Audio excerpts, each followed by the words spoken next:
Alors vous êtes ici dans la deuxième salle du musée, celle qui est consacrée à l'armement aérien, c'est-à-dire à l'armement des avions de combat, et qui va leur servir à abattre, en temps de guerre, les avions de l'adversaire.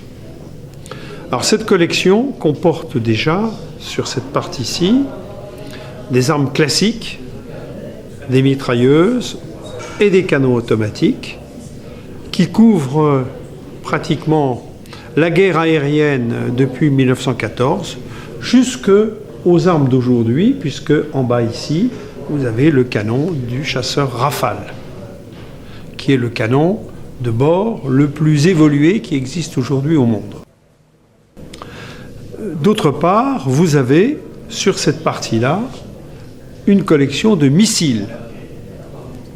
J'insisterai sur la collection de missiles simplement parce que c'est l'arme principale des avions aujourd'hui,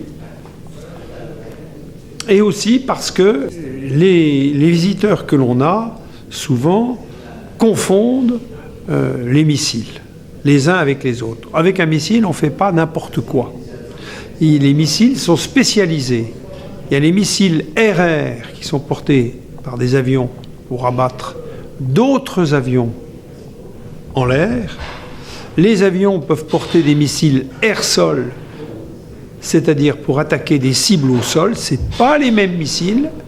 Et à partir du sol, on peut utiliser un missile soit pour tirer, par exemple, sur un tank ennemi, eh bien, c'est un missile sol-sol. Et si on veut se défendre contre des avions, on utilise des missiles sol-air. Et tous ces missiles-là, ils ne sont pas interchangeables. Ils ne servent pas à faire les mêmes choses. Et ils sont guidés avec des systèmes différents, suivant ce qu'on veut en faire. Il y a les missiles à courte portée, et il y a les missiles à longue portée.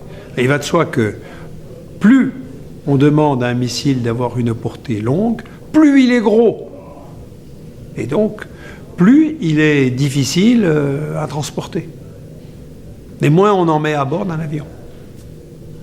Alors, dans cette salle, vous êtes devant la maquette à l'échelle 1 du Mirage 2000, première version, donc que l'on appelle le Mirage Cristal. Cette maquette a été fabriquée par les avions Marcel Dassault en 1984 pour être présentée au Salon du Bourget en 1985 et être donnée à la base aérienne 102 de Dijon en 1986, puisque nous allions former ici tous les personnels, aussi bien mécanos que pilotes, qui allaient être amenés à travailler et à voler sur cet appareil. Alors, cette maquette a représenté à peu près 15 000 heures de travail et elle est représentative des 700 principaux éléments qui se trouvent dans un avion de chasse de cette classe du Mirage 2000C, première version. Au point de vue des caractéristiques générales, donc c'est un avion de la classe Mach 2 avec un plafond pratique de 15 000 mètres.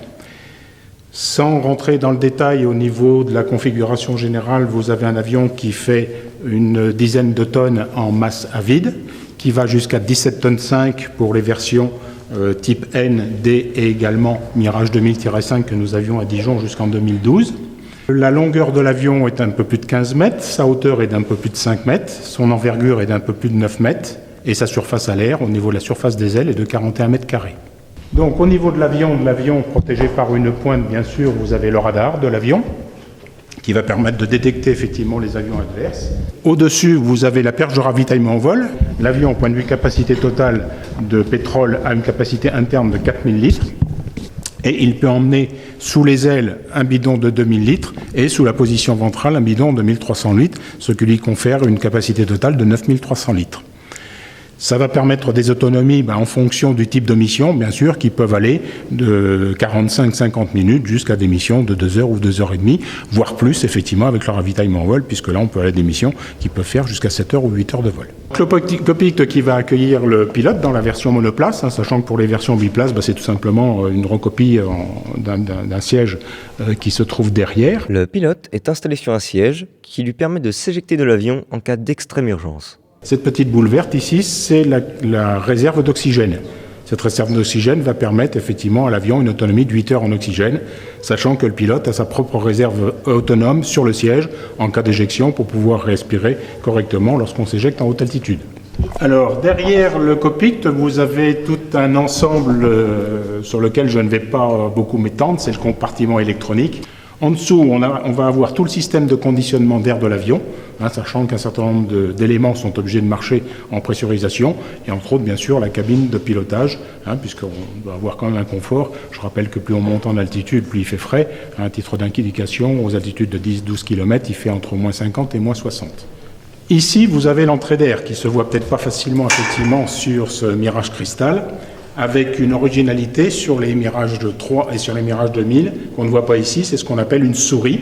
C'est un triangle, un demi-cône, dont l'effet est de sortir automatiquement lorsqu'on aborde les vitesses transoniques, de façon à écarter l'onde de choc qui se fait sur l'avion, pour éviter qu'elle rentre effectivement dans l'entrée d'air et qu'elle crée effectivement un souci au niveau du fonctionnement du réacteur. Ici, c'est la prise de carburant pour la mise en conditionnement carburant de l'avion au sol, mise en conditionnement qui se fait bien sûr sous pression pour éviter des pertes de carburant. Le vide que l'on voit ici derrière ces deux compartiments électroniques et puis donc de conditionnement d'air, c'est la partie centrale où on va mettre le carburant de l'avion en grosse partie. Et on va conditionner ce carburant dans les ailes de l'avion. Donc je vous ai dit tout à l'heure, une capacité de 4000 litres en interne. En dessous de cette partie-là, vous allez avoir l'armement du Mirage 2000, 2 canons de 30 mm, qui sont alimentés par les caissons à munitions, dans lesquels, voilà, jaune-vert, dans lesquels on met 125 obus de 30 mm. Pour que ça vole un avion, bien sûr, il y a les ailes, et puis il faut qu'il y ait quelque chose qui le propulse, donc il va être propulsé par un réacteur. Celui que vous avez devant vous, c'est un réacteur Snecma X53P2. Donc vous voyez que c'est quand même une partie importante de l'avion, puisqu'il fait presque un tiers de l'avion. Ça pèse 1,5 tonne, ça fait 5 mètres de long.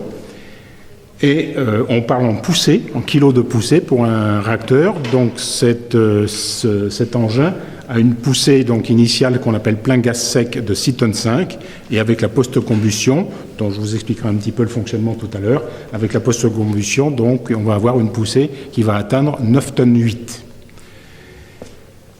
Ce réacteur donc fonctionne bien sûr avec le kérosène comme carburant, dont je vous ai parlé quand je vous ai parlé des pleins de l'avion, et il va fonctionner avec de l'air qui est admis par les manches d'entrée d'air et qui va arriver.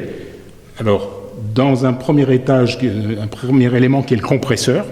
Donc ça veut bien dire ce que ça veut dire. Ça va compresser l'air qui va rentrer dans le réacteur. Cet air, après, va être admis dans les chambres de combustion, où là, on va enflammer le pétrole avec des injecteurs. On va avoir dans ces chambres de combustion une température de l'ordre de 1800 à 2000 degrés. Après avoir passé les chambres de combustion, l'air va être détendu dans une partie du réacteur qui est la turbine. Cette turbine a deux fonctions, donc d'étendre l'air comme je viens de vous le dire, mais également de faire fonctionner le compresseur avec un système d'arbre coaxial. Une fois qu'on aura terminé dans la turbine, donc là on parle de poussée en plein gaz sec, c'est-à-dire que le pilote va réguler effectivement la poussée du réacteur en admettant plus ou moins de pétrole dans les chambres de combustion. Si on a besoin d'une poussée supplémentaire, comme c'est le cas par exemple au décollage, ou en mission de combat, ou éventuellement en mission de voltige, eh bien dans une quatrième partie, on va avoir l'étage post-combustion, où là on va réenflammer à nouveau l'air, et là ça partira directement, donc sans aucun autre mouvement tournant, ni aube, ni quoi que ce soit, dans le canal post-combustion, avant de sortir par la tuyère de l'avion, où on va avoir des paupières qui vont pouvoir réguler la poussée quand on est dans ce mode de fonctionnement. Donc là, dans le canal post-combustion, le pétrole arrive à 100%. À titre d'information, lorsque le réacteur est à sa pleine puissance, au décollage, il avale 94 kg d'air à la seconde. Alors, au point de vue des consommations, lorsqu'on est en convoyage haute altitude, on est entre 20 et 30 litres à la minute. Par contre, au décollage, en pleine poussée, on est à plus de 400 litres à la minute. En finalité, je vous parle du missile qui équipe le Mirage 2000-5, qui est le missile MICA, missile d'interception et de combat aérien. Donc c'est un missile qui a la particularité d'être fire and forget, c'est-à-dire tir à oubli. C'est-à-dire qu'une fois que le missile est parti de l'avion, le pilote, comme je dis souvent, peut faire demi-tour et retourner se coucher à la maison. C'est-à-dire que son système de guidage est un système actif, contrairement aux autres missiles où le pilote était obligé de continuer sa trajectoire pour éclairer la cible avec son propre radar et que le missile se serve de l'onde retour pour pouvoir effectivement continuer sa poursuite. Là, le missile est actif, donc une fois qu'il est tiré, il se débrouille tout seul. Il a de plus son propre système de contre-mesure électronique qui lui permet de se défendre s'il est brouillé. Au niveau de la classe missile, c'est un missile donc, qui peut être tiré à un minimum de 500 mètres, qui a une capacité de tir jusqu'à un peu plus de 60 km, et c'est un missile qui file à Mach 4 et qui est capable d'un facteur de charge à cette vitesse-là de 50 G. C'est un missile qui peut être par exemple tiré d'un avion par devant pour toucher un avion qui le suit derrière.